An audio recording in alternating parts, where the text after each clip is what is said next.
Hello again, you crazy fiends. I'm sorry there's so many of these videos, but we'll get through it, I promise. We're almost done. So this time we're talking about changing your perspective, or your point of view. The point of this is to experiment with different views of the same scene. So, how you hold your camera can greatly affect how it changes the scene.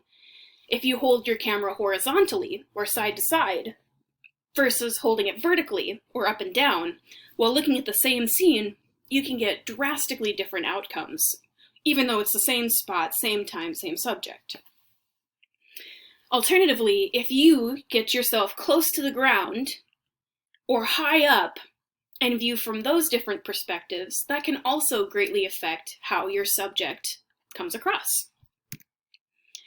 So in this one, I tried to get very close, front on, to this cute little toy, right? And on the left-hand side, I held the camera horizontally, or landscape orientation. As you might be able to imagine, it is most often used for taking landscape pictures, or pictures of environments. Now, same subject, same time, but holding the camera vertically rather than horizontally creates a greatly different outcome. First off, because my subject is taller than it is wide, it can take up more of the frame, right? But also, how we look at it and where it sits looks incredibly different from how it looks and sits in the same picture, the one that's just horizontal. So when you look up from above, down at your subject, it's called a bird's eye view. Now, this technique generally tends to make your subject look small and weak, or make the viewer feel powerful and large.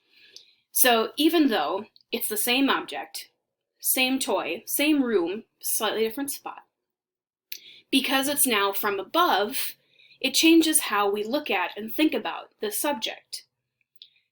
Now, because this isn't a person or a real animal, it might be kind of hard to connect with these emotions that I'm explaining to you right now, but trust me, if you try to do these things with people, it feels very different.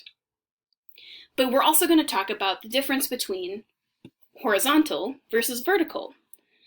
So horizontally, we're still using the bird's eye view. This is the picture on the left.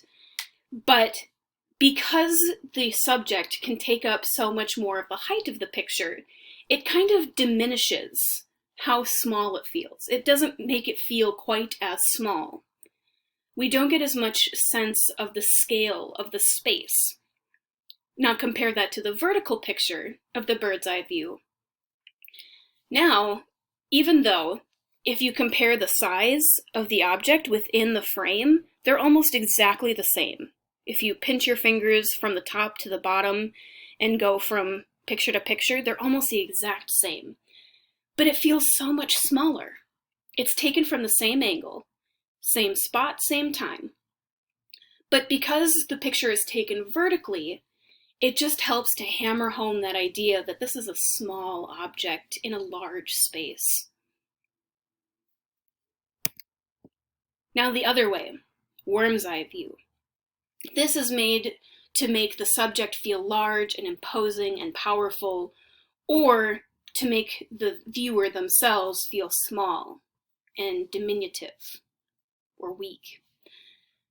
So, same subject, again, again, again. If we look at it in horizontal versus vertical, in the horizontal one, the one on the left, we get more of a sense of the space that the object is taking up.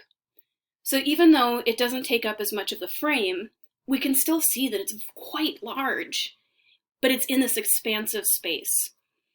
And then, of course, with the angle that the head is turned, we know it looks like it's looking off in the distance. And if we want to get really intense into this, look at the fact that there is a bright light shining on the left side. Now, there is also a bit of shadow, but the fact that this little creature is looking into the light might make it look hopeful. It's looking into the future. right? Now compare it to the vertical picture. This is large. It takes up over half of the frame. I would even go so far as to say it takes up 2/3 of the frame.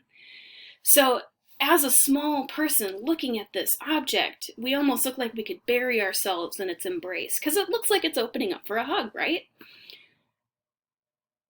It's looking away from us. Maybe it's shy. Maybe it's looking out for us. It's going to protect us. But because it's able to take up so much more of that frame, in that worm's eye view, looking up at it, we're able to see a completely different view of this same subject. We've looked at it from straight on, where we're the same size. We've looked at it from bird's eye view, where we're larger than it. And now this final one, where it's worm's eye view, we're looking up at it. These are all the same subject, but notice how just these very slight changes in how we take these pictures affect the outcome. Oh no. Oh no. I'm going to have to fix this one. Next up, we're going to talk about ignoring symmetry. My slide's broken at the moment, so take a look at this lovely staircase if you so choose, but I'll see you next time for ignoring symmetry.